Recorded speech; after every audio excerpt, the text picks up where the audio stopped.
Hello, it's 5 p.m. here in Warsaw. I'm Maciej Mikos and you're watching World News. The EU's top diplomat Kaja Kallas and Poland's Foreign Minister Radosław Sikorski both voiced support for Radio Free Europe, Radio Liberty in Brussels on Monday. The comments came after US President Donald Trump suspended funding for the 75-year-old news organization based in the Czech Republic. Our EU correspondent Angela Skudgens reports from the Belgian capital. The European Union's High Representative Kaja Kallas says foreign ministers are trying to find a solution to a media crisis instigated by US President Donald Trump. Now, in the last week, we've heard news reports that US President Donald Trump has cut funding to Radio Free Europe as well as Radio Liberty. Now, foreign ministers convened in Brussels on Monday to talk about the big geopolitical issues facing the continent. This spans Russia's invasion of Ukraine, EU-US trade relations, and now the US administration suspending funding to that media organization. Now, Kaja Kallas, who is an Estonian national, described the news service as a beacon of democracy and very valuable. She said she often overheard her father tuning into the news service when Estonia was behind an iron curtain. Now, this similar rhetoric was echoed by Poland's Foreign Minister Radosław Sikorski. He said he overheard his dad often tuning into the news service when Poland was a communist country and the media was tightly controlled propaganda. He said that he was brainstorming with other foreign ministers to see how the EU could fill the gap left by the US. So now we'll wait and see what comes out of this harmonious show of support. Angela Skudgens from Brussels for TVP World. Russian intelligence was behind last year's furniture store fire in Vilnius, as well as the arson attack on Warsaw's biggest shopping centre. That's according to Lithuanian's Prosecutors' office.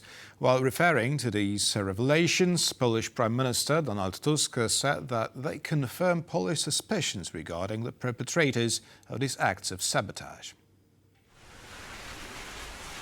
Prosecutors also say that the suspect responsible for the fire of a furniture store in the Lithuanian capital had travelled to Poland and was linked to a recent wave of shopping centre arsons there.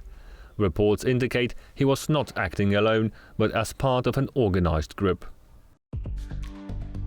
Dear allies, the investigation of the Lithuanian Prosecutors' office has confirmed our suspicions that responsible for setting fires to shopping centers in Vilnius and Warsaw are the Russian secret services. Good to know before negotiations. Such is the nature of this state. In the Polish version of this tweet, Tusk referred to the Marywilska shopping complex in Warsaw, which burned down in May of last year.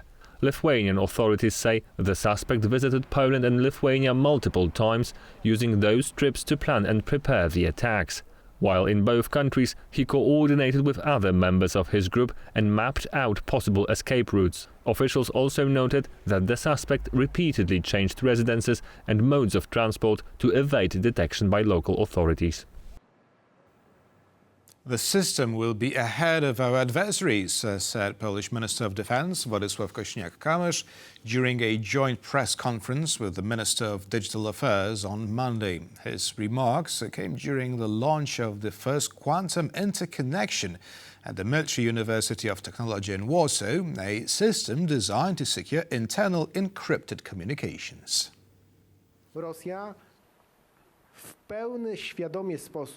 Russia, in a fully conscious way using military intelligence, wants to create destabilization in Poland before the presidential elections in May. It does this with the help of covert agents of influence, but it also does it using a simple tool, buying up spies in Poland for 3,000–4,000 euros, because for that much it wants to recruit people who will participate in mass disinformation. This is building on the hybrid war of various fields of influence, those that are meant to frighten and confuse the public. What we have been facing since we took over the government is the need to improve activities related to the protection of critical infrastructure, decision-making in crisis situations, the creation of, in fact, internal security of the state for the purpose of resisting external threats. internal communications, protection and confidentiality of the communication, as well as readiness for defense. By introducing new solutions, we are enhancing public administration's ability to safeguard citizens' security. Regardless of the format, the content will be protected at a higher level, and this is our objective. This system will outplace adversaries who could attempt to use quantum computers or quantum systems to break our encryption. Its sensitivity will rely on the fact that it will also be attuned to detecting whether there is a threat to the transfer of this information and whether this information can be broken. US President Donald Trump says he plans to talk with Vladimir Putin most probably on Tuesday. Speaking aboard Air Force One on Sunday, Trump said his administration is moving closer to peace in Ukraine. He added that land and power plants will be part of the discussion with the Russian leader. We learned a lot. We're doing pretty well, I think, with Russia. And see, we have something to announce maybe by Tuesday. I'll be speaking to President Putin on Tuesday, and a lot of work's been done over the weekend. We want to see if we can bring that war to an end. Maybe we can, maybe we can't, but I think we have a very good chance. Well, I think we'll, be talking about land. It's a lot of land. It's a lot different than it was before the war, as you know. And we'll be talking about land. We'll be talking about power plants. That's a big question.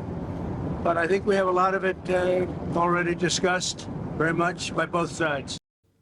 On Sunday, Ukrainian President Volodymyr Zelensky appointed Major General Andrei Ignatov as the new chief of the General Staff.